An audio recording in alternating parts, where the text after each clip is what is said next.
Good mythical afternoon, ladies and gentlemen. This is Mr. Ayala. This is 13.3, The Growth of the Republican Party, Condensed. So let's look at our objectives. So first, you will be able to identify the reasons that the Republican Party formed. You will be able to identify the issues and the decision in Dred Scott v. Sanford. And you'll be able to explain the issues surrounding slavery and its effects on the election of 1860. So let us begin. So the Republican Party begins as an anti-slavery party, as an abolitionist party. It was founded by a gentleman known as John C. Fremont. He earlier was pivotal in helping Alta California rebel against the Mexican government during the Mexican-American War, and then later hands over the Republic of California to Stephen Kearny, and it will later join the Union. So, and this Republican Party begins to grow because of the issues surrounding slavery. So, for example, the passing of the Kansas-Nebraska Act in Bleeding, Kansas, where violence began to increase because of the vote towards or against slavery.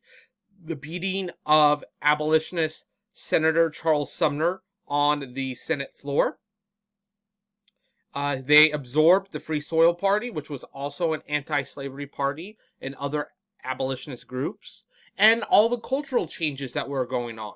The Second Great Awakening, Transcendentalism, the women's movement, Uncle Tom's Cabin. And then later, we're going to look at, when we look at Abraham Lincoln's speeches himself, and this will all make the Republican Party grow throughout this time period. So we get to the election of 1856. You have John C. Fremont, the first Republican candidate, versus James Buchanan, a Democrat. James Buchanan will win this election and become the 15th president, mostly because he believed in this concept of the status quo. He believed on no real major changes, in particular dealing with slavery. And the United States really wasn't ready for any radical change, either going all pro-slavery or all anti-slavery. And so the United States people decide during the election of 1856 to vote in someone who was actually not even in the United States during the 1850s. He was actually overseas, and he was an ambassador to various European nations. And because he really wasn't involved in that, people voted him in because no one really wanted to deal with the issue just yet. So we have James Buchanan as the 15th president. So we get to what is considered one of the worst Supreme Court cases in American history. Scott v. Sanford, 1856. So let's back up and let's look at this story. So this is Dred Scott. He was an enslaved man, and he was brought to a free state by his slave owner. His slave owner dies. He's now in a free state where slavery is illegal. So he's like, oh, I should be free then, because if there's no such thing as slavery, there's no such thing as owning a human being in this state, my owner is dead, so I must be free because no one can own me. And it gets bumped up all the way to the Supreme Court, where Chief Justice Roger B. Taney will hear these arguments. And he's going to rule against Scott. And this is what he states. He says that Scott is not a U.S. citizen. He's actually a piece of property. And because he's considered property under the eyes of the law, and because he's not a United States citizen, he is not allowed to sue in the Supreme Court. From Justice Roger B. Taney's perspective, this is like your video game controller or a pencil suing someone. A piece of property. Even though, yes, we do know he's a human being, but by Roger B. Taney's perspective, he's a piece of property trying to sue in court. He also expands upon the idea of property rights, saying that Congress cannot ban slavery in any territories or states because it will violate property rights, which is Amendment 4. Amendment 4 protects you from the government taking your rights, taking your property without due cause, without a warrant, without a process. They can't seize that. So what he says is that you can't ban people from bringing their property into different areas around the United States. And the Southerners are super excited. They rejoice about this. Because one, they're saying, hey, a slave is considered property, so they can't sue in court, and they can never become American citizens because they're property. And that you can't ban slavery anywhere in the United States because it's against the Fourth Amendment. And Northerners are completely outraged. They're like, what? We haven't had slavery for about 100 years in some places in the North. They're outraged. It's against their cultural background. It's against their traditions. So the Republican Party is going to grow stronger and stronger, and more people are going to join that political party, in particular in the North. While the South is going to become even more protective of their rights to own slaves. And during this whole concept, we have Abraham Lincoln, who's going to debate Stephen A. Douglas in 1858 for the Senate seat in Illinois. So what's going to happen is they're going to go all around the state of Illinois, and they're going to discuss the expansion of slavery, national unity, and the Dred Scott decision. Stephen Douglas is going to, the guy right here, also known as the Little Giant, is going to stick to his talking point, that he believes slavery should be chosen through popular sovereignty. That people should have the right to vote to have slaves or not. Though Stephen A. Douglas personally disagrees with slavery, he doesn't agree with it, he does not believe that he has the right to choose for other people. I may disagree with slavery, but I have allowed people to have their slaves. While Abraham Lincoln has a different perspective. His perspective was that the national government was there to prevent slavery. That the United States itself was rebelling against this idea that there should be someone in charge of us just because they were born into that position. Just because I was forced to be under their care. And so the national government should go against the idea of slavery. He also will complete one of his most famous speeches, known as the House Divided speech during these debates all across Illinois. He states, "A house divided against itself cannot stand. I believe that this government cannot endure permanently half slave and half free. I do not expect the Union to be dissolved. I do not expect the house to fall. But I do expect it will cease to be divided.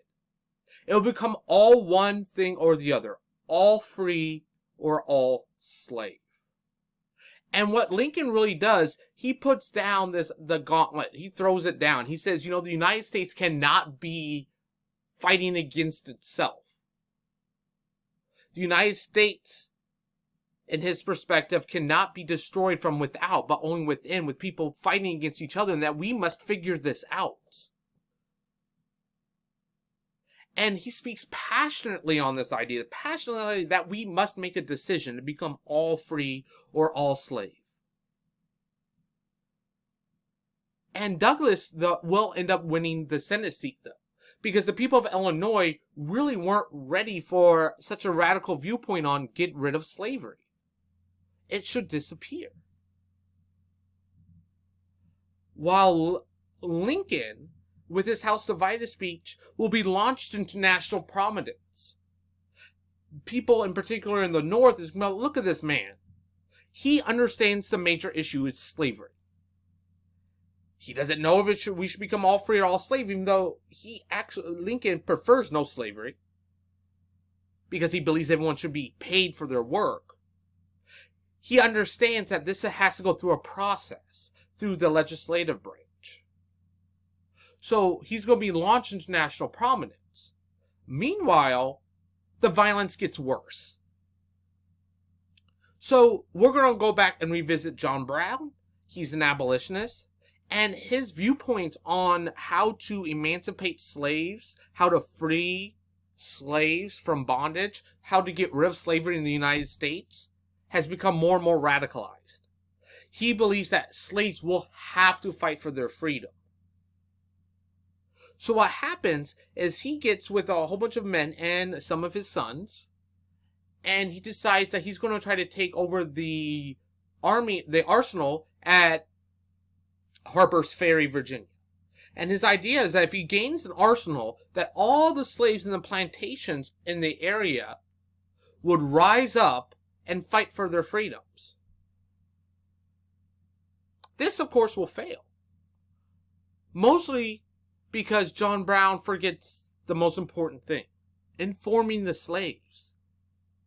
It's not like they know what's going on 50, 60 miles down the road. There's no such thing as TV or the radio or Snapchat or internet. Yo, bro, we're rebelling on, no, he can't do that. He would actually be captured by a lieutenant colonel known as Robert E. Lee, who will be pivotal for the Civil War, in particular for the Southern strategy. And he would be hung for treason and murder, as he should be. He did murder people during Bleeding Kansas at the Potawatomi massacre. He did try to have people rebel against the United States government.